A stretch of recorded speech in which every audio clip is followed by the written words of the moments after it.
Ahí está. Ok, pues vamos a continuar con nuestra serie de Romanos. Ah, em, y hoy nuestra charla se titula Analogía tomada del matrimonio. Vamos a estudiar el capítulo 7 de los versículos del 1 al 6. Como acostumbro voy a leérselos primero de corrido y después nos vamos versículo por versículo. Ujú. Empiezo a leérselos, dice 7:1. ¿Acaso ignoráis, hermanos, pues hablo con los que conocen la ley, que la ley se enseñorea del hombre entre tanto que éste vive? Porque la mujer casada está sujeta por la ley al marido mientras éste vive, pero si el marido muere, ella queda libre de la ley del marido. Así que si en vida del marido se uniere a otro varón, será llamada adúltera. Pero si su marido muriere, es libre de esa ley, de tal manera que si se uniere a otro marido, no será adúltera. Así también vosotros, hermanos míos, habéis muerto a la ley mediante el cuerpo de Cristo, para que seáis de otro, del que resucitó de los muertos, a fin de que llevemos fruto para Dios. Porque mientras estábamos en la carne, las pasiones pecaminosas que eran por la ley obraban en nuestros miembros, llevando fruto para muerte. Pero ahora estamos libres de la ley por haber muerto para aquella en que estábamos sujetos. De modo que sirvamos bajo el régimen nuevo del Espíritu y no bajo el régimen viejo de la letra. ¿Mm? Em, Aquí Pablo va a hacer, como el título lo dice, una analogía, un ejemplo sobre el matrimonio, digamos, o más bien sobre la ley, que es el tema que viene desarrollando Pablo durante los 6 capítulos anteriores prácticamente, y lo va a aplicar al matrimonio. Entonces, antes de entrar en materia con este pasaje, quisiera que hagamos un mini resumen muy breve para darnos cuenta de este hilo de idea que les digo que trae Pablo. ¿Ah? Eh, ¿Por qué me parece importante? Porque acuérdense que no había capítulo 7, capítulo 6, 5. Esto al final del día es una carta. Digo, nos ayuda mucho, ¿no? Que haya capítulo 7, versículo tal. ¿Por qué? Porque nos ubicamos, ¿no? Pero también a veces, como se los he comentado en otra ocasión, eh, nos perdemos un poco. Pensamos que el capítulo 1 y el 2 no tienen nada que ver, y que el 2 no tiene nada que ver con el 5 ni con el 7 ni con el 11. Y al final del día, como les digo, es un escrito de corrido que trae una idea desde el principio hasta el fin, ¿no? Este, y bueno, esto nos puede hacer perdernos algunas cosas, ¿no?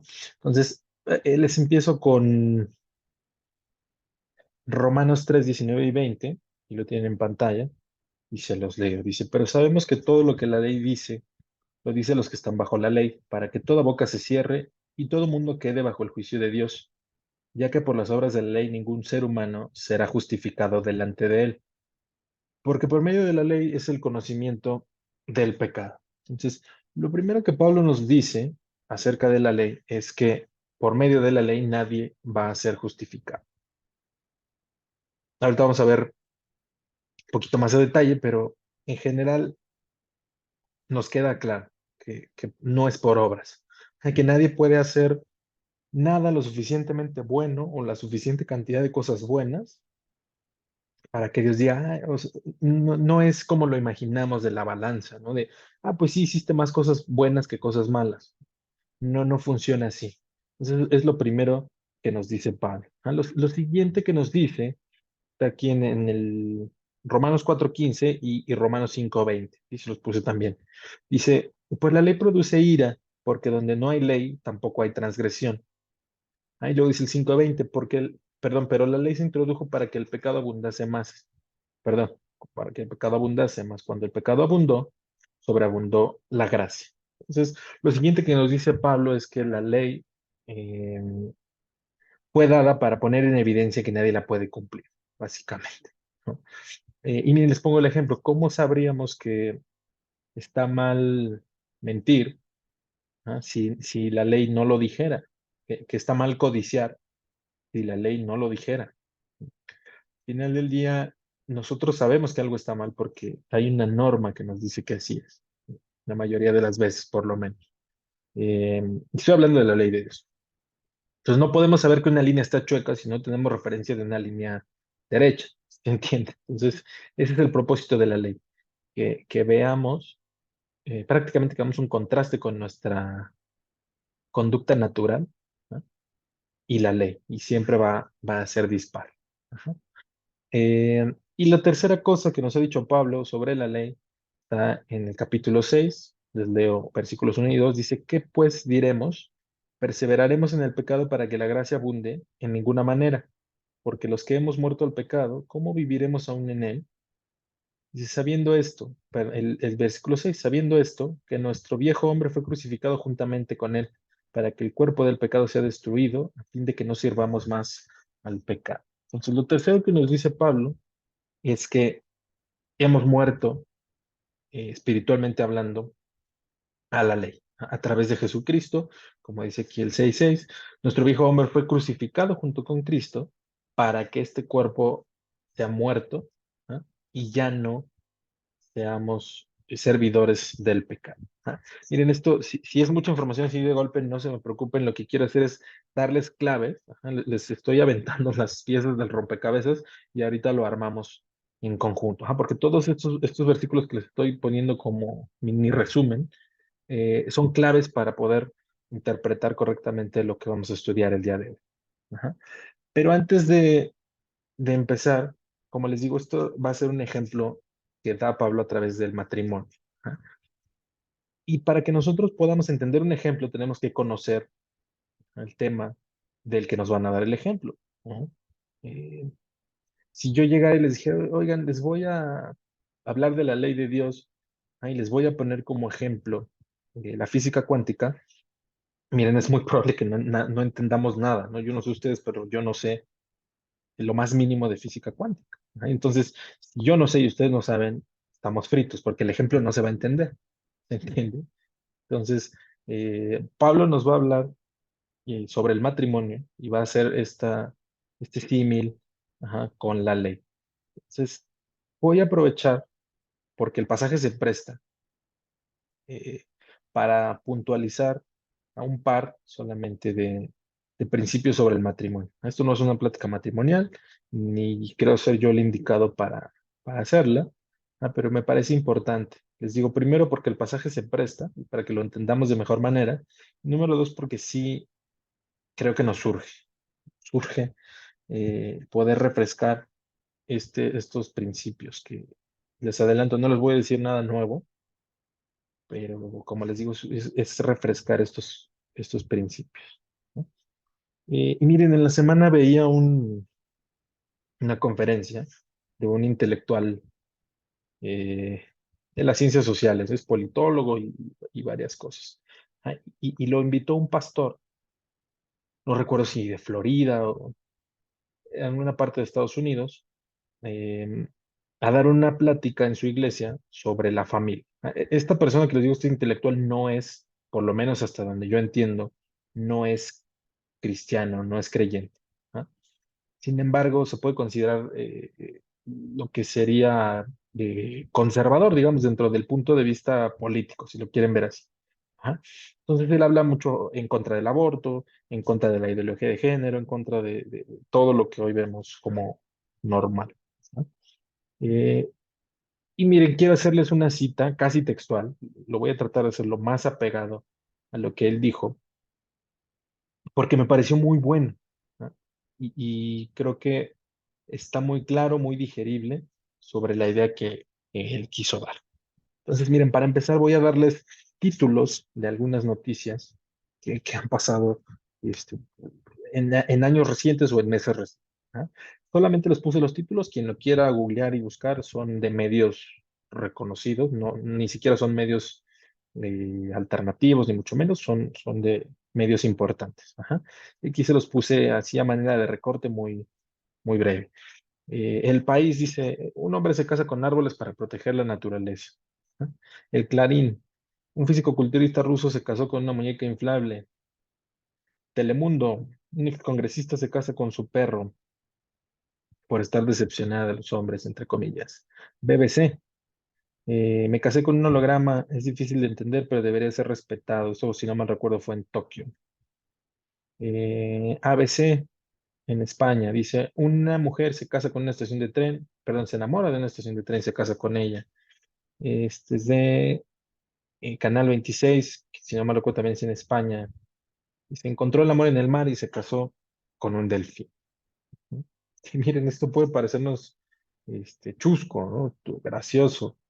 Eh, pero miren, yo la verdad es que he desarrollado esto y cuando leo una noticia, siempre digo, ¿qué hay detrás de esto? ¿Por qué me están presentando esto? ¿Qué me quieren decir? ¿Ah? Y miren, eh, siempre hay que tener en mente esto. Los medios de comunicación no crean ustedes que realmente les interesa decirnos la verdad, ni que nosotros estemos mejor informados, ni mucho menos. Los medios de comunicación son privados y como tal responden a intereses privados, ¿no? Y quien controla la narrativa controla la realidad. Esto es así de sencillo, ¿no? Si yo te doy la información que yo quiero darte, voy a lograr que tú pienses o hagas determinada cosa. ¿Sí se entiende? Estoy eh, coaccionando tu, tu forma de vivir, ¿no? ¿Por qué? Porque te estoy dando solamente una información parcial y a modo para que pienses de la manera en que yo quiero que pienses, ¿entiende? Entonces, les pongo el ejemplo que él ponía, ¿no? Porque se me hizo muy claro.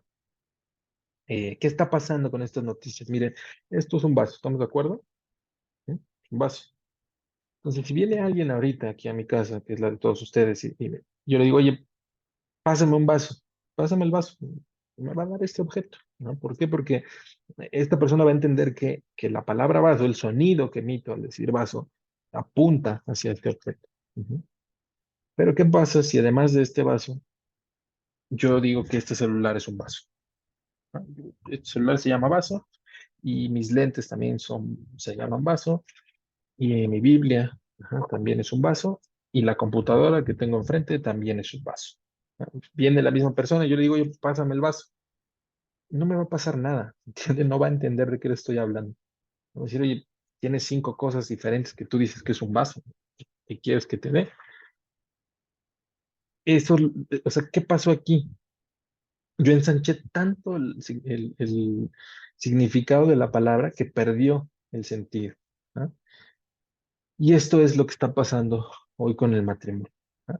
Todas estas noticias, más que ser chistosas, lo que nos están diciendo es que el matrimonio ya ni siquiera, olvídense de que sea hombre y mujer, ya tampoco ni siquiera es hombre, hombre y mujer, mujer. Ya, olvídense, ya puede ser lo que sea, un delfín, un perro, un árbol, una estación de tren o lo que se les ocurra mañana. Ajá. Eh, Precisamente están haciendo esto, están desvirtuando cada vez más el significado del matrimonio. Olvídense de la palabra, sino de la institución como tal. Miren, si esta plática hubiese sido hace 70, 80 años, no tendríamos por qué tener esta introducción. La gente más o menos sabía lo que era el matrimonio. Los ateos sabían que era el matrimonio. Este, ya olvídense los demás. Entonces, hoy como vivimos en la sociedad de la incertidumbre, ¿ah? Ya hoy vivimos en el gris, hoy ya no hay nada definido, tú ya no, ni siquiera sabes si eres hombre o mujer cuando naces, ya, así, a ese extremo hemos llegado. ¿Ah? Pero no es así. Entonces, lo que voy a tratar de hacer, como les decía, es aprovechar el pasaje, porque se presta para ello, y dar un par de principios bíblicos, refrescarlos. ¿Ah? Eh, entonces, quise empezar con esto, y miren, Pablo nos va a hablar de nuestra relación con la ley. Como lo veíamos, Pablo viene hablando de la ley de Dios, de la ley de Dios, y va a utilizar el matrimonio para, para darnos un ejemplo, como les decía. ¿No? Entonces, vamos a empezar, ahora sí, después de esta introducción tan bonita, ajá, con el capítulo 1, perdón, versículo 1, Romanos 7:1. Dice, ¿acaso ignoráis, hermanos, pues hablo con los que conocen la ley, que la ley se enseñorea del hombre entre tanto que éste vive? Miren, esto es lógico, ¿no? no podemos aplicarle la ley a alguien que está muerto. Los muertos no pagan impuestos y los muertos no votan. Bueno, en México sí a veces, pero eso ya pasó, creo. ¿No? Este, ¿Sí se entiende? No, no es aplicable la ley a un muerto. ¿Ah? Eh, y como lo leíamos hace unos minutos en este mini resumen, cuando leímos un par de versículos del capítulo 6 de Romanos, Pablo nos dice, ustedes ya espiritualmente fueron muertos a esto. ¿Ah? Su relación con el pecado, ¿cuál era nuestra relación con el pecado? Transgresores de la ley. ¿Ah? Eso era nuestra relación con el pecado. ¿Ah? Pero esta relación ya fue rota para siempre en la cruz del Calvario. ¿Ah? Por medio de Jesucristo, ustedes murieron. ¿Recuerdan? Nuestro viejo hombre fue crucificado junto con Cristo para que ya no vivamos esclavizados a eso. Y ahorita vamos a ir mucho más a fondo, pero básicamente es lo que Pablo nos está diciendo en este primer versículo. Ujú. Luego, Romanos 7, versículos 2 y 3. Dice, porque la mujer casada está sujeta por la ley al marido mientras éste vive, pero si el marido muere, ella queda libre de la ley del marido. Así que, si en la vida del marido se uniere a otro varón, será llamada adúltera. Pero si su marido muriere, es libre de esa ley, de tal manera que si se uniere a otro marido, no será adúltera. ¿No? Y vamos a empezar, ¿no? con nuestro primer eh, principio sobre el matrimonio. ¿No? Y este es que el matrimonio es para toda la vida. ¿No? Es un principio bien básico, me queda claro que no les estoy diciendo nada nuevo, pero creo que es uno de los principios más olvidados el día de hoy respecto al matrimonio. Ujú. Lo único que puede terminar con el matrimonio es la muerte. Así de sencillo. ¿No? ¿Se acuerdan cuando le preguntan, le hacen varias preguntas a Jesús, ¿no? Sobre el matrimonio? Voy a ir a dos de ellas. ¿No? ¿Se acuerdan cuando le dicen, Moisés nos permitió dar carta de divorcio? ¿Qué opinas? ¿No? Le dicen a Jesús. ¿No? Pues miren, salvo por causa de fornicación, ¿no? Se puede. Y es más, Jesús les dice algo eh, bastante difícil de aterrizar, digamos. ¿No? Dice, por la dureza de su corazón se los dijo. ¿No? Es decir, ni siquiera eso debería ser una causa para el divorcio, si lo quieren ver así. Y la otra pregunta sobre el matrimonio que le hacen, ¿se acuerdan? Le ponen el ejemplo de una mujer que tuvo un marido y este marido muere sin darle hijos. Entonces, según la tradición, el hermano, ¿no? Se casaba con ella y le daba hijos. Pero resulta que pasa el segundo hermano y el tercer hermano y el quinto y el sexto y el séptimo y ninguno le da hijos, ¿no? Pero se casó con todos. Dicen, oye, entonces, en el reino de los cielos, ¿quién va a ser su marido? Si los siete fueron sus maridos aquí en la tierra. Y Jesús, conociendo que le están poniendo un cuatro, ¿no? Pero les contesta, pero además de esto, nos da un dato. Ajá. En el cielo ya no hay matrimonio. Ajá. Em, el matrimonio, como digo, es una institución de Dios, pero es terrenal. Ajá. Dura lo que vivamos en este mundo y listo. Entonces, por eso dice la Biblia que en el cielo ya no hay llanto, ya no hay clamor, ya no hay dolor. Ajá. No, es broma, no es cierto, pero sí se entiende. Ya, esto dura los años que duremos en este mundo. Ajá. Entonces, como lo comentábamos en el principio con estos títulos de noticias que les fui dando, el matrimonio está siendo atacado sin misericordia, de una manera impresionante. Y miren, empiezo por lo primero. eh, ¿Cómo está siendo atacado el matrimonio por medio de los roles? Hoy los roles están totalmente extraviados. Ya, eh, por un lado, tenemos l- pues, esta ola feminista, ajá, que ha puesto a la mujer en una posición totalmente extraviada, pero por el otro lado también tenemos al hombre totalmente destruido, sin carácter, sin, sin meter las manos, ¿se entiende? Entonces, el hombre no está jugando su rol y la mujer se está trepando a jugar un rol que no le toca y entonces hay caos. Ajá. ¿Qué es el caos? Si lo quieren ver así, la ausencia de orden. ¿Ah? Debe haber un orden, pero ya no existe. ¿Ah? Entonces, esa es la primera forma como los matrimonios están siendo arrasados brutalmente. Esto trae muchísimas implicaciones. No me voy a meter en detalles porque en realidad no es mi tema, pero sí quiero ponerlo en general, ¿no? Y la otra es que muchos hemos caído en esta farsa, en esta trampa de la felicidad. ¿Por qué les digo esto? Marco es bien amargado. No, no es eso. Quienes me conocen saben que esta palabra a mí me causa mucho shock en mi mente. ¿Por qué? Porque la felicidad depende de las circunstancias y este mundo no está hecho para darnos felicidad. Ajá, así de sencillo. ¿Por qué? Porque cuando las cosas empiezan a ir bien, te enfermas. Se te muere el perro, se te enferma el hijo, ajá, te corren de la chamba, hay crisis mundial, hay pandemia, lo que ustedes quieran. Entonces, la felicidad en este mundo no es posible. Esto no es el cielo, esto es la tierra. Estamos aquí de paso. Entonces, pero nos han vendido la idea, no, es que si tú no eres feliz en tu matrimonio, pues deja a tu esposo, deja a tu esposa, busca a otra persona, ¿no? Tú te mereces ser feliz. Mira, el pasto está más verde siempre en el jardín de enfrente. Y esto es una ilusión, esto es falso. Ajá, nos están viendo la cara y no nos damos cuenta, ¿no? El matrimonio, como cualquier relación sana, no solamente es qué voy a recibir, ¿no? Sino qué puedo y qué estoy dispuesto a darle a la otra persona. Ajá. Porque, miren, todos, no se piensen, ¿no? O sea, las mujeres quieren al príncipe azul y los hombres quieren a la princesa, ¿no? Entonces yo quiero a la princesa, pero yo no me esmero en ser el príncipe, ¿se entiende? O sea, yo estoy esperando, mis expectativas están acá, pero lo que yo ofrezco está aquí. Ajá. Entonces, no es posible, ¿no? No es coherente lo que quiero decir.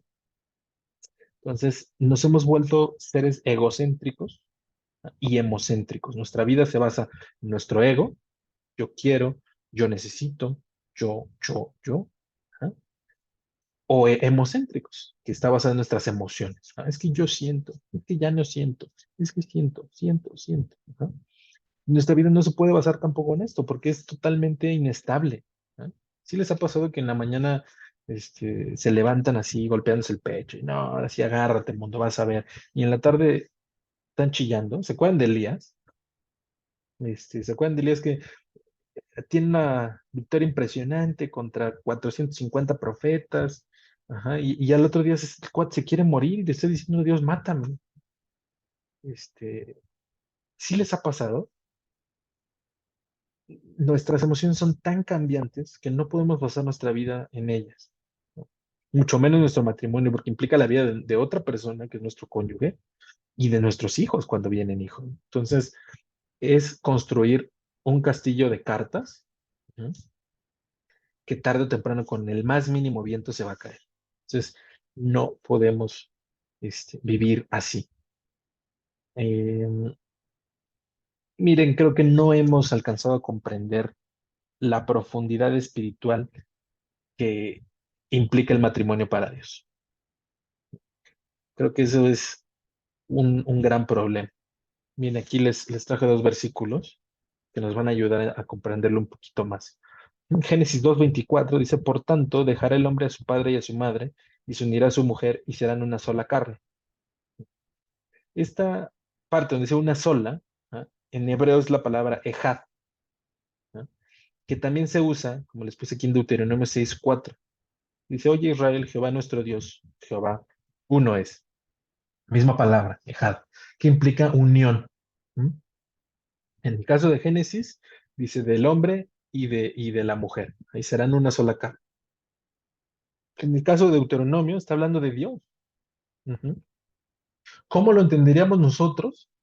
Es esta unión, ajá, de Dios Padre, Dios Hijo y el Espíritu Santo. Ajá. Es uno solo, ¿no? Implica la unión, ¿no? Implica por lo menos dos personas, en el segundo caso de tres, pero siguen siendo uno, ¿no?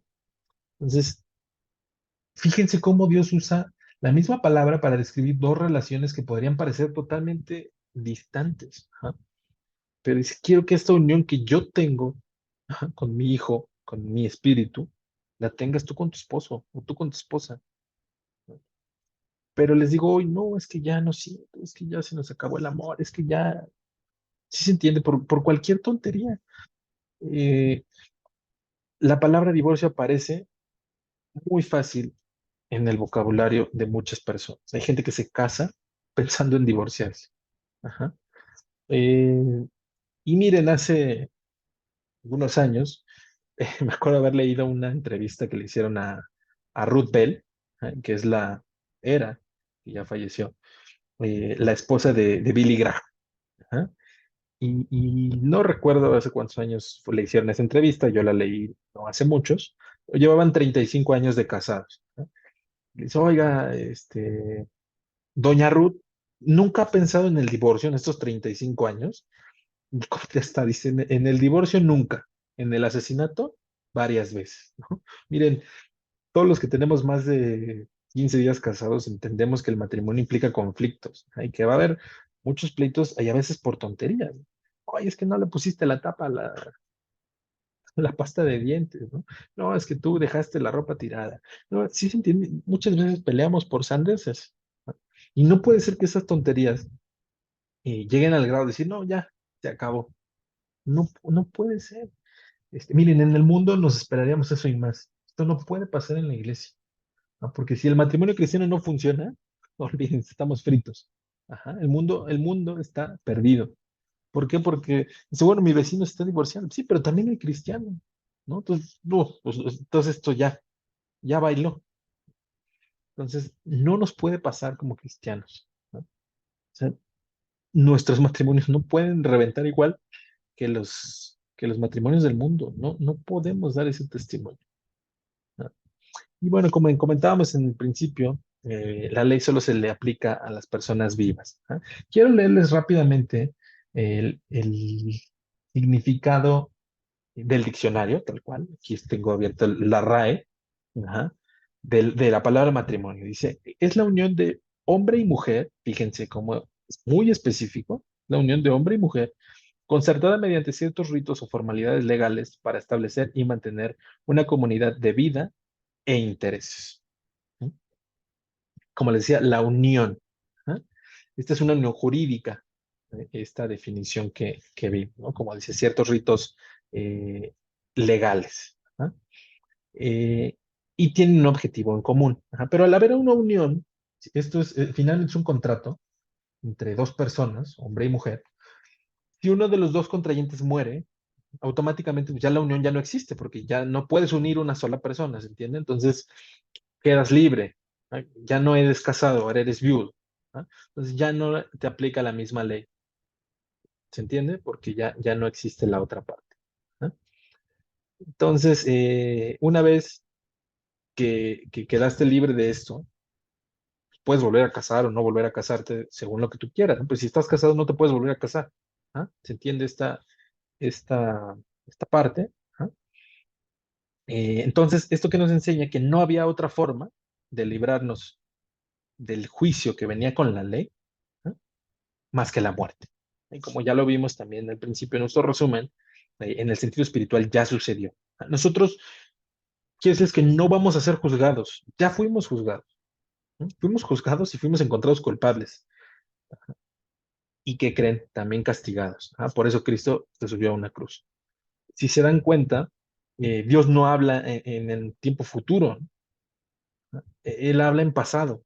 Al final Dios es Dios y Dios ya vio toda la película, si lo quieren ver así. Entonces, el juicio no es algo que Dios esté viendo adelante, es algo que Dios ya vio, ¿no? Eh, entonces, esto ya sucedió en la cruz. Ya Cristo murió por nosotros, resucitó, y si lo quieren ver desde este punto de vista jurídico que veíamos, ya nos liberó de las obligaciones adquiridas en el contrato, ¿no? Ya no estamos sujetos a eso. Ahorita vamos a ver qué implica esto. ¿Mm? Les sigo leyendo. Romanos 7, 4 y 5 dice, así también vosotros, hermanos míos, habéis muerto a la ley mediante el cuerpo de Cristo, lo que mencionábamos ahorita. ¿Para qué? Para que seáis de otro, del que resucitó de los muertos, a fin de que llevemos fruto para Dios. Porque mientras estábamos en la carne, las pasiones pecaminosas que eran por la ley obraban en nuestros miembros, llevando fruto para muerte.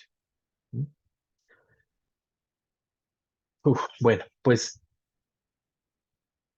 em, como les decía hace un momento, en el, en el diccionario nos define esto de una manera. Ahora quiero que veamos cuál sería la definición, primero etimológica, qué quiere decir matrimonio, y después nos vamos a centrar en qué planeó Dios cuando se le ocurrió el matrimonio, porque el matrimonio es algo que inventó Dios.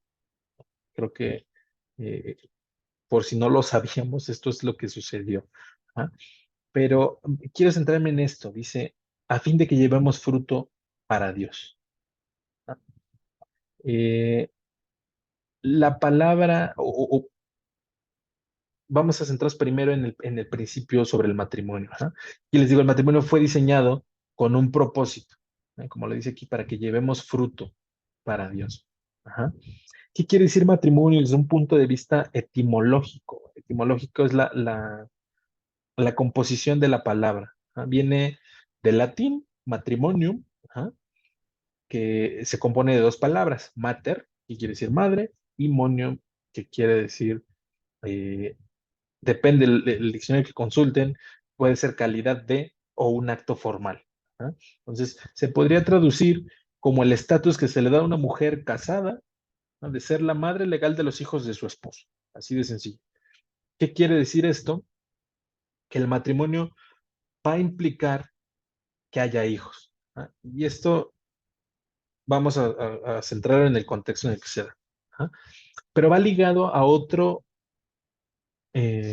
término muy similar que tienen correlación, ajá, están relacionados mutuamente. Y este sería el término patrimonio. Si se dan cuenta, la palabra es bastante parecida. ¿Mm? En este caso viene de pater, también del latín, que es padre, y monium, que quiere decir lo mismo, que es calidad de o acto formal. ¿Ah? ¿Por qué van relacionados? ¿A qué hace referencia? Miren, en ambos casos implica, eh, nos hablan de fruto y de propósito. ¿Ah? ¿A qué me refiero?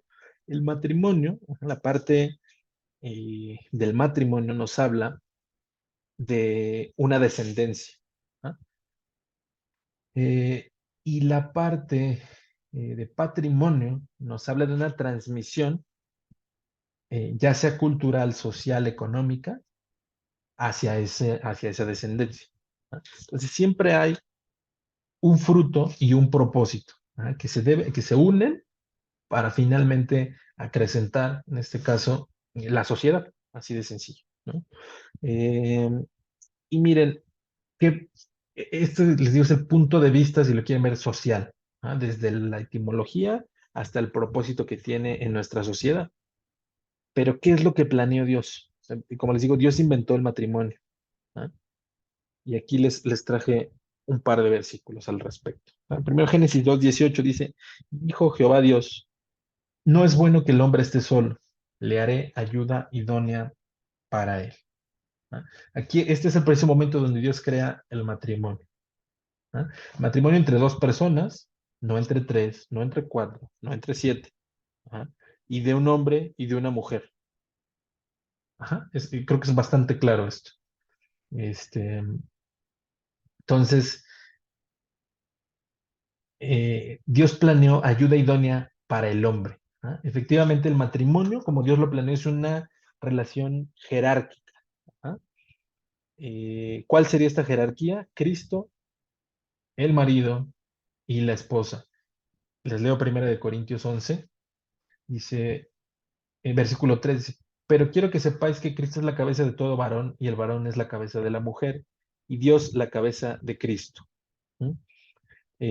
Luego el 11 y 12 dice, pero en el Señor ni el varón es sin la mujer, ni la mujer sin el varón, porque así como la mujer procede del varón, también el varón nace de la mujer, pero todo procede de Dios.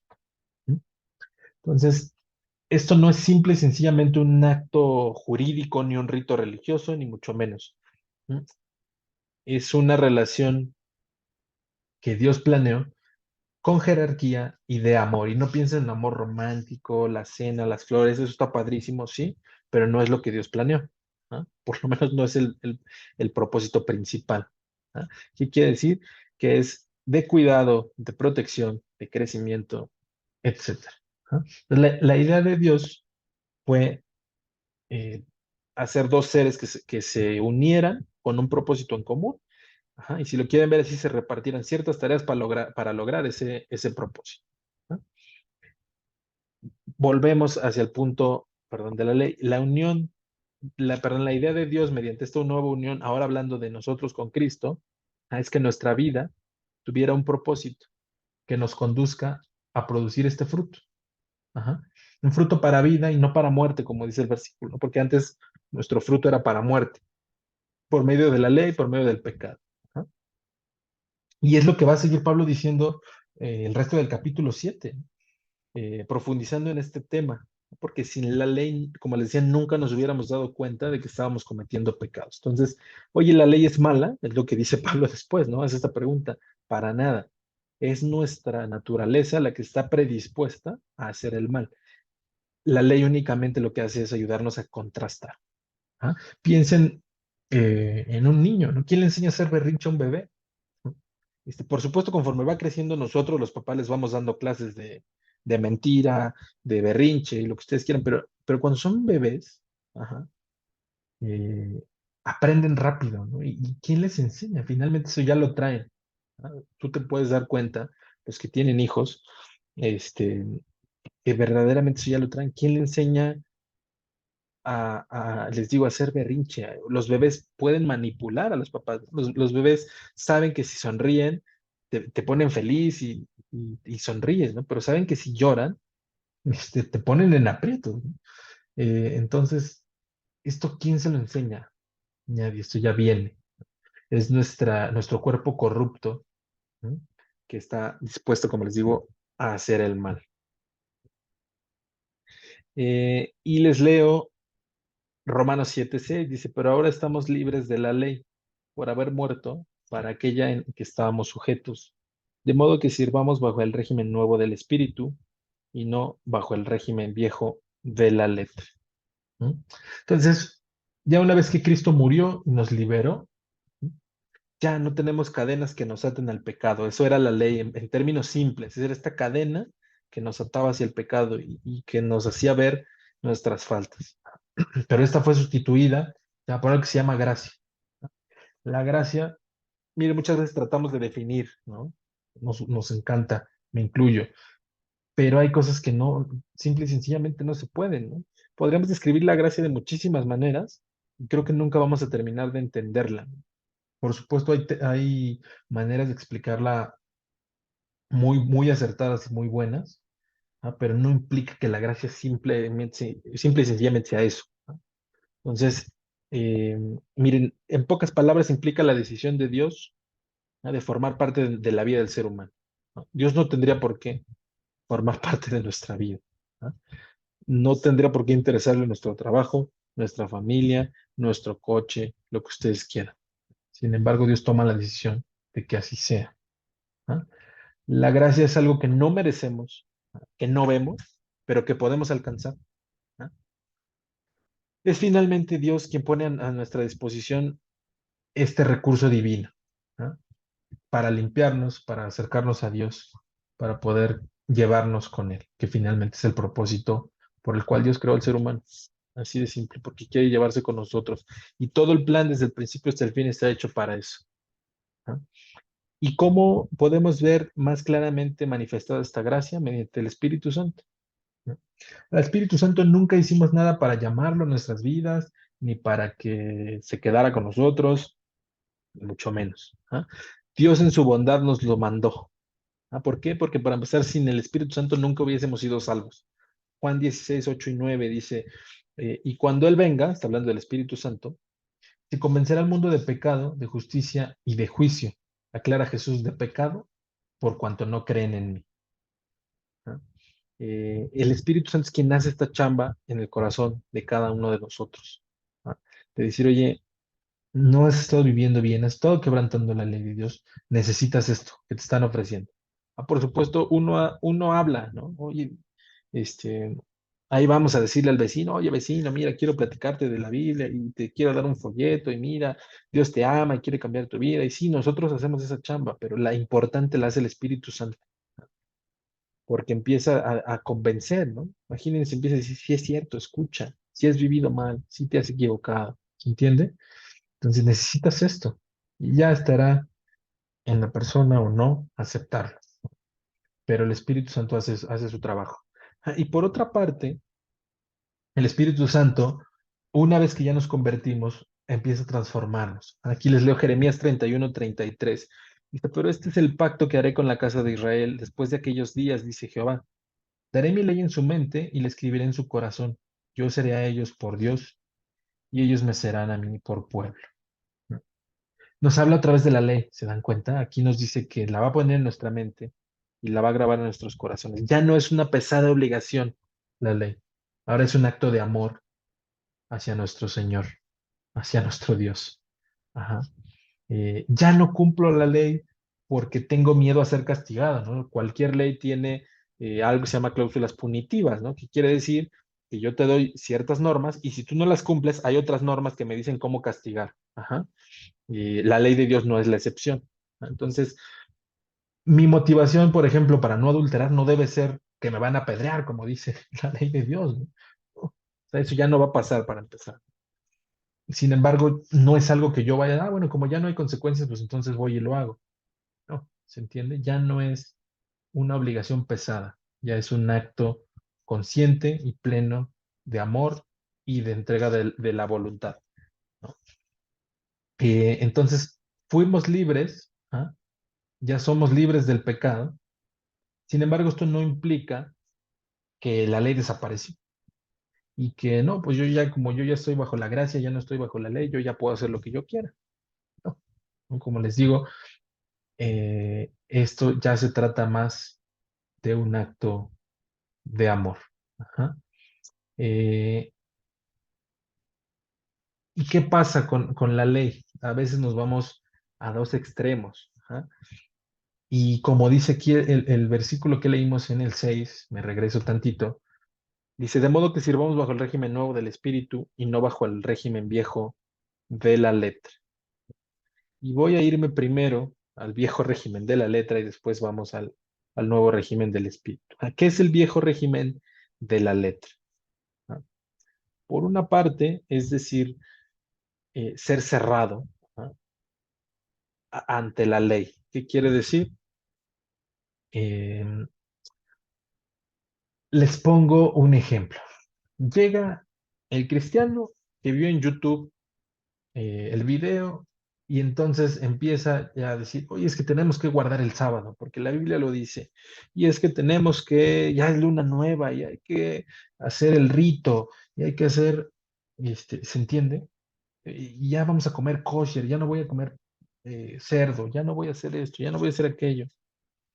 Tú dices, oye, no se había resuelto esto hace 2000 años, o sea, no hay una carta entera, que es la carta a los Gálatas, que nos habla de eso.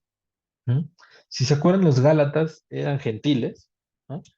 Eh, y, y miren, Pablo les pone, o sea, lástima que no podemos escuchar la Biblia, tal cual, ¿no? Porque muchas veces la Biblia sería una gritiza, ¿no? ¿Se acuerdan que les dice Pablo a los Gálatas? Dice, dice, en otro tiempo servían a dioses que no son dioses. Dice, más ahora conociendo a Dios, o más bien siendo conocidos por Dios, de por qué quieren volver a hacerse esclavos de los antiguos rudimentos débiles, de los cuales ya fueron liberados. Y se acuerdan que les dice, me temo. Antes, porque les dice que ahora guardan los días, los meses, los años. Entonces ya los Gálatas se volvieron locos y ya están guardando el sábado y ya están haciendo cosas. Y les dice Pablo, me temo que haya trabajado en vano con vosotros. Sí, qué padre, ¿no? Que tu pastor o que tu maestro te diga esto, ¿no? Oye, ha sido en vano, man. O sea, no, no, no. Este, piénsenlo, muchas veces somos así, ¿no? Somos cerrados, queremos aplicar a rajatabla la ley y esto no funciona, ¿no? No es lo que nos está pidiendo Dios para empezar, ¿no? Eh, ¿Y se acuerdan qué les sigue diciendo Pablo a los Gálatas? Dice, estás firmes en la libertad en la que Cristo os hizo libres, ¿no? Sí, pero no usen esta oportunidad, esta libertad, perdón, como ocasión para la carne, ¿se acuerdan? Sino más bien, servíos con amor los unos a los otros. ¿Ah? No es que, bueno, como yo ya no tengo que guardar la ley, entonces hago lo que quiera y daño a la persona y le quito, ¿sí se entiende? Sino que por amor voy a decidir no dañar a la persona, por amor voy a decidir ayudar a la otra persona, no robarle, ¿no? ¿Se entiende? Jesús, ¿no? Después Pablo, dicen que la ley se resume en amar a tu prójimo, ¿ya? Si nosotros amamos a nuestro prójimo, vamos a cumplir bastantes mandamientos de la ley, así de sencillo. Ajá. Eh, entonces, este viejo régimen, digamos que se manifiesta de esta manera. ¿No? ¿Y qué es lo que implicaría entonces el nuevo régimen del espíritu? Ajá. En pocas palabras, discernamos, ajá, que conozcamos primero, antes de discernir tenemos que conocer, y luego que tengamos la capacidad de discernir la ley. Ujú. Eh, Porque si no vamos a vivir una relación hueca, ¿no? Una religión, tal cual. ¿Qué quiere decir? Y les pongo rapidísimo un par de, un par de ejemplos. ¿No? ¿Se acuerdan que la Biblia establecía que no podías vestir algodón y lana al mismo tiempo? Oye, Dios, entonces si me pongo un traje de algodón, no me puedo poner, perdón, traje de lino, no me puedo poner calcetines de algodón. Este, ¿Por qué la Biblia dice esto? ¿No? Dice la Biblia, no sembrarás este, variedad de semillas juntas. ¿No? O sea, ¿por qué la Biblia dice esto? ¿En serio a Dios le importa la moda o la agricultura? O sea, ¿qué más da Dios si siembro aquí este, todas las semillas revueltas en mi campo? Entonces luego decimos, no, es que Dios sabía que la planta crecía y podía matar a la otra. O sea, tratamos de darle nuestra explicación a las cosas. Y miren, esto es mucho más sencillo de lo que creemos. No tenemos que hacer gimnasia para, para explicarlo, ¿no? Esto se llama extraer el principio de la norma. ¿Ah? No es la norma por sí misma, ¿ah? Sino qué quiere decir Dios con esto. Oye, entonces, si yo me pongo algodón y lana, ¿estoy pecando contra Dios? No. ¿Por qué Dios les pedía esto? Ajá, porque esto se lo da a Israel, ¿no? Dice, Israel, tú eres un pueblo escogido, tú eres un pueblo especial. ¿Se acuerdan? Entonces, necesito que hasta tu ropa hable de tu relación conmigo. ¿No? Entonces, al tú vestir de un solo hilo, ya sea algodón, ya sea lana o lo que tú quieras, pero que sea en uno solo, tú estás mandando el mensaje que eres de una sola pieza, ¿sí? Que eres íntegro, ¿no? Que no eres una mezcla. Ajá, y por otro lado, con las semillas, tú no vas a estar mezclando. Ajá, yo hice las cosas, ¿se acuerdan? Según su género. Tú no puedes estar jugando con esto, no puedes estar mezclando. Ujú.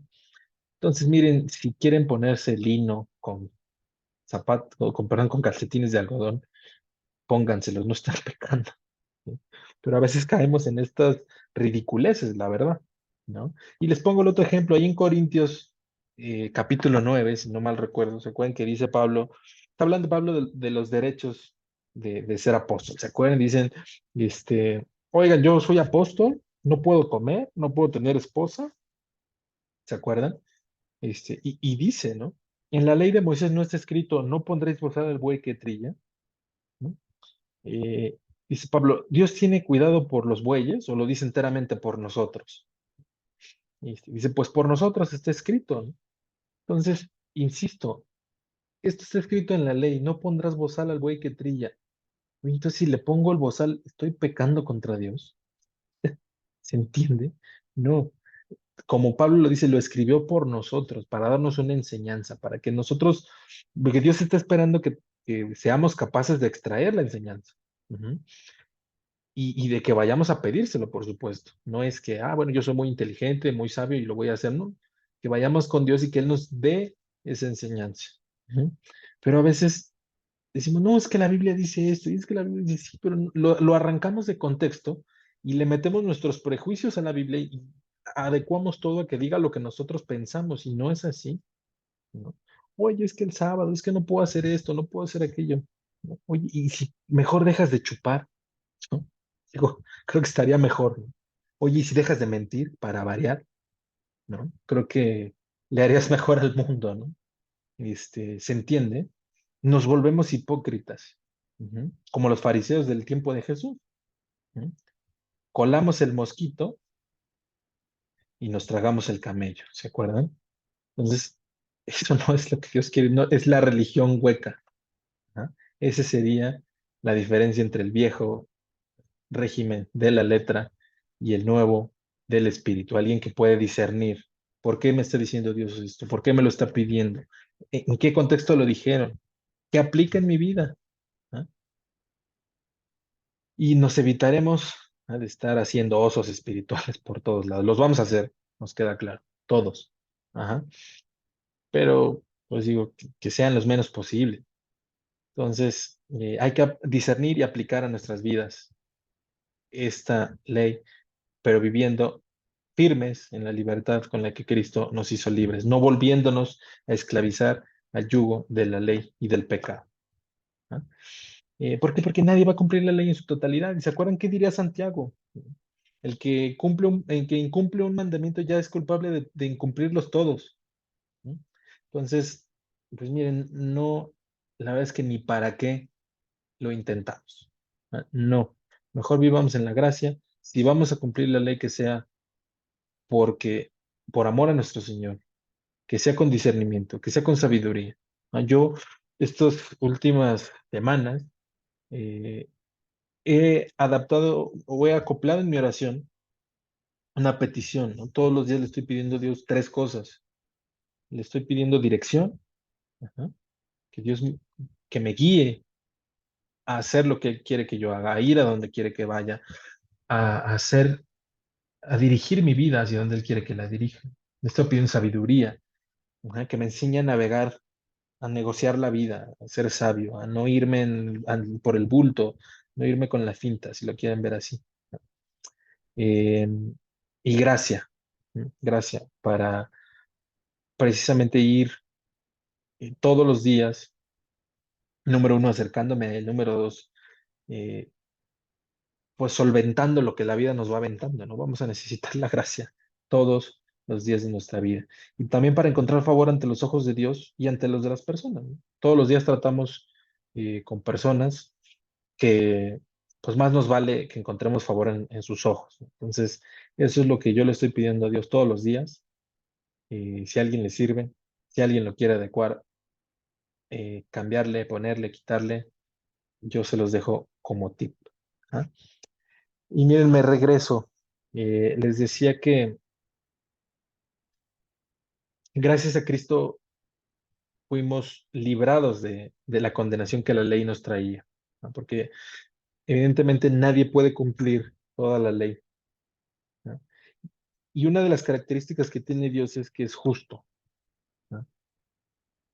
Y yo les pongo un ejemplo, ¿no? Porque a veces dicen, oye, es que eh, ¿a poco nada más te arrepientes y ya? ¿No? Pues sí, sí, así funciona. Pero yo les pongo un ejemplo. Yo no sé. eh, Mañana me aloco, me pongo borracho, agarro el coche, me salgo y mato a una familia, ¿no? Me le estrello un coche que va a una familia y los mato porque yo iba borracho. Pero entonces yo llego con el juez y le digo, oiga, juez, de verdad sí estoy muy arrepentido. Y genuinamente lo estoy. Y entonces el juez me dice, ok, como estás arrepentido, ya no te voy a meter a la cárcel. ¿Eso sería justo? No, no. O sea, el juez me diría, pues qué bueno que estés arrepentido, pero la ley dice que te tienes que ir al bote, ¿no? O sea, ¿sí se entiende? Entonces, ¿qué pasó en la cruz? ¿Por qué la gente dice, es que a poco es así de fácil, nada más te arrepientes y ya? ¿Y se los han dicho? Este, y hasta cierto punto sí, pero sería una respuesta incompleta. Ya hubo alguien que pagó. Como les dije, no es que vayamos a ser juzgados, ya fuimos juzgados, ya nos encontraron culpables. Ajá. Pero Jesucristo decidió subirse a una cruz y pagar lo que debíamos. ¿Ah? La única manera en que Dios siga siendo justo y a la vez sea amoroso con nosotros y sea misericordioso con nosotros. ¿No?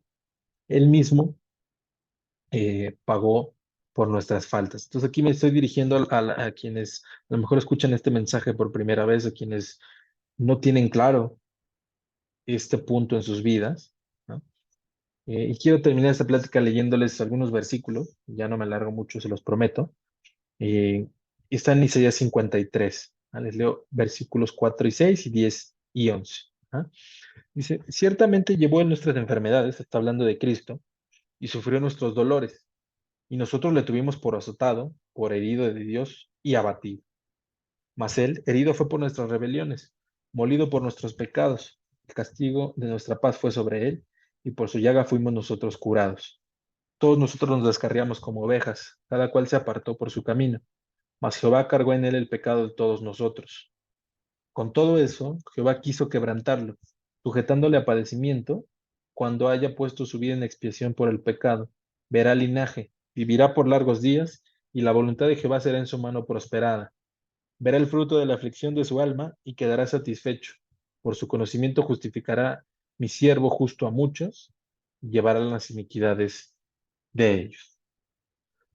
Como les digo, aquí está hablando de Jesucristo. ¿Mm? Dice que Él llevó nuestras enfermedades y sufrió nuestros dolores. Ujú. Pero fíjense, quiero que pongan atención en este detalle. Dice, nosotros le tuvimos por azotado, por herido de Dios y abatido. Ujú. Y luego más adelante dice, con todo eso Jehová quiso quebrantarlo sujetándole a padecimiento. A Jesús no lo mataron los romanos, a Jesús lo mató Dios, su papá. Ajá. Es lo que está diciendo el pasaje, no lo estoy diciendo yo. ¿Por qué? Por ti y por mí. Jesús es un abogado tan bueno que dice, mira, yo voy y te defiendo y si pierdo tu caso, yo purgo la condena. Ajá. Y eso fue lo que pasó. No es que Jesús perdiera, ajá, porque dice aquí que él puso su vida y Jesús mismo lo dice, a mí nadie me la quita, yo la pongo.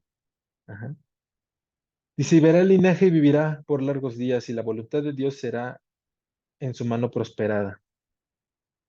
Verá el fruto de la aflicción de su alma y quedará satisfecho. Quiero decirte que Jesús no nos ve de ninguna manera eh, mal, ¿no? ¿En qué sentido? En que oye, por tu culpa sufrí, por tu culpa fui a la cruz, jamás. Dice que nos ve y verá el fruto de la aflicción de su alma, es lo que él sufrió, tuvo un fruto y quedará satisfecho. Entonces dice, ya, morí por ti y no me arrepiento, al contrario, estoy satisfecho, estoy feliz, estoy contento porque lo hice, porque te amo. Eso te lo dice a ti y me lo dice a mí y nos lo dice a todos, porque todos lo necesitábamos. ¿Ah? Como lo vimos, la muerte es la única manera de librarnos de la ley. Ujú. Entonces, esta muerte o es de nosotros o es de alguien más. Ajá. Entonces, depende de la decisión totalmente de nosotros. El pago ya está hecho. Si mañana tú estás comiendo en un restaurante y alguien llega y te dice, oye, ya pagué la cuenta, ¿qué vamos a decir? Oye, no, no, yo la pago. ¿Sí se entiende? Oye, pues ya está el pago. Oye, por lo menos gracias y lo agarro, ¿no? Pero esto es lo que hizo Jesús en la cruz. Él ya pagó, él ya purgó nuestra condena. ¿No? Y lo único que hay que hacer ahora sí es arrepentirnos. Es lo que Dios nos pide. ¿No? Que vayamos con humildad y digamos, yo sí entiendo que he estado viviendo mal, sí entiendo que mi vida necesitaba que alguien llevara mis enfermedades y sufriera mis dolores. Ujú.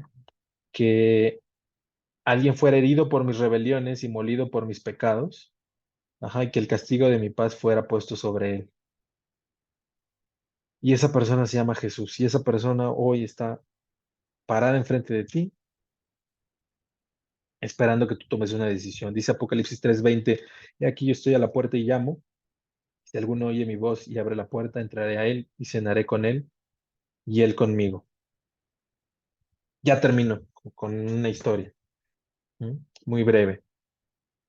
Hace algunos años en Palestina eh, había un niño jugando en la calle.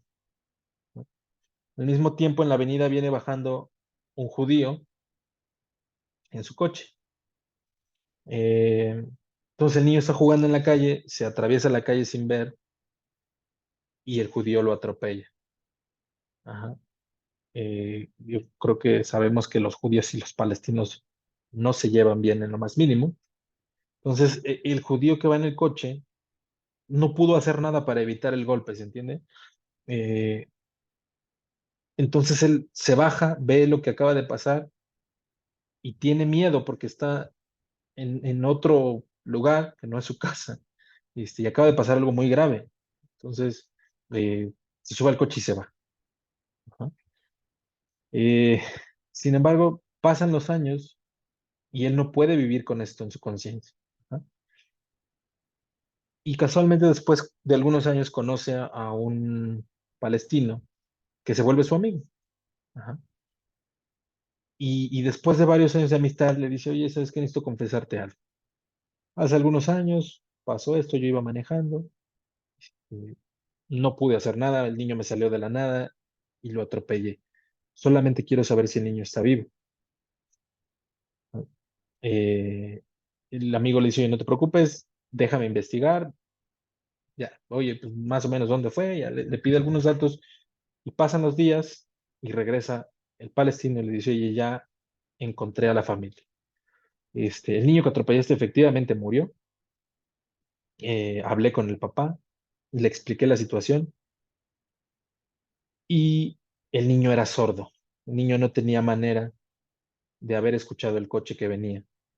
Entonces, no fue tu culpa, ¿no? El papá quiere que vayas a verlo, este, y quiere platicar contigo. Entonces, este cuate lo está pensando durante días. Sí, ¿qué tal si voy y me matan, no me hacen algo? Finalmente era su hijo. Eh, Finalmente decide ir, va acompañado de este amigo que era palestino. Llegan a la casa de la familia, los invitan a pasar y cuando entran ven en la mesa a toda la familia, ¿no? La cena o la comida servida en la mesa y alrededor toda la familia. Nadie dice nada, todos están sentados en silencio viéndolo, ¿no? El judío se saca de onda, imagínense, ¿no? Y le dice, oye, ¿qué está pasando? Y dice, guarda silencio y siéntate. Entonces el papá del niño que había fallecido se para, eh, digamos que le da una vuelta a la mesa y se sienta, ¿no? Em, y le dice, hace 8 años perdí a un hijo, ¿no? Pero hoy gané otro contigo. Y le dice el palestino, el amigo, le dice, oye, siéntate, vamos a comer, quieren invitarte a celebrar algo que se llama Sulhá, sí, diríamos que se están celebrando mesa, ¿no? Y que implica una reconciliación, ya te perdonaron, siéntate y come con ellos, ¿no? Piensen en esta historia con el versículo que les acabo de decir, diciendo Jesús, si alguno oye mi voz y abre la puerta, entraré a él y cenaré con él y él conmigo. Jesús quiere celebrar mesa contigo, quiere que te sientes a cenar porque ya te perdonó. Si les parece bien, vamos a hacer una oración. ¿No? Quien no tenga clara esta decisión o quien tenga claro que quiere tomar esta decisión el día de hoy, permíteme guiarte en una oración donde básicamente le vamos a pedir a Dios que este perdón lo aplique a tu vida, que entre a tu vida y que quieres aceptar este perdón. ¿No? No tienes que decir nada en voz alta, pero sí tienes que gritárselo desde aquí, desde el corazón. Entonces, vamos a orar. Dios, te quiero dar las gracias por esto que hiciste en la cruz del Calvario. Hoy entiendo que quebranté tu ley y que no había otra manera de poder ser salvado de las consecuencias, Señor, de la muerte, más que con la muerte de tu Hijo, Dios. Te doy las gracias por el sacrificio tan grande que tú hiciste, por haberme amado de tal manera, Dios, que estuviste dispuesto a darlo todo con tal de salvarme, Dios. Quiero aceptar este perdón. Quiero que entres a mi vida, que me transformes, que me cambies, Dios. Dios, gracias porque sé que ya estás conmigo, sé que no me vas a dejar nunca y que vas a empezar a darme una vida plena y que vas a caminar conmigo todos los días. Te doy gracias por todo esto, en el nombre de Jesús, a quien yo invoco. Amén. Y si les parece, vamos a orar todos y vamos a pedirle a Dios principalmente dos cosas, por nuestros matrimonios, por los matrimonios de la iglesia y porque Dios nos enseñe a mantenernos firmes en la libertad con la que Cristo ya nos hizo libres, que no nos volvamos a atar a las cadenas de la ley ni del pecado. Vamos a orar. Dios, Padre, cuántas gracias te damos, Señor, por esta enseñanza. Gracias por este libro maravilloso que tú nos dejaste, Dios, por la Biblia. Enséñanos a amar tu palabra. Enséñanos a querer conocerla más, a querer discernirla, a querer vivirla, Dios. Que realmente podamos eh, llevar a cabo estas enseñanzas prácticas y vivas en nuestras vidas, Dios. Queremos pedir por nuestros matrimonios, Dios, por los matrimonios de nuestra iglesia, que realmente puedan ser de bendición, primero para nuestras vidas, para las vidas de nuestros hijos, pero también para las vidas de todas las personas que no te conocen, Dios. Que podamos ser testimonio de lo que tú puedes hacer en un matrimonio, Dios, y del diseño que tú le diste a esta relación. Dios, que podamos ver y que todas las personas puedan ver que es perfecto cuando lo llevamos a cabo en tus términos, Dios. Padre, enséñanos a vivir con esta libertad con la que tú ya nos hiciste libres, que no volvamos nunca a atarnos a las cadenas del pecado, Señor, ni de la ley, que entendamos cómo podemos vivir por gracia, que nos dé sabiduría para hacerlo, Dios, y finalmente que tú nos la des, Dios, porque esto solamente depende de ti. Dios, te damos gracias por todo, no confiando en que lo merezcamos, Dios, solamente confiando en tu amor y en lo que ya hiciste por nosotros por medio de Jesús. Amén. Muchas gracias. Que Dios los bendiga.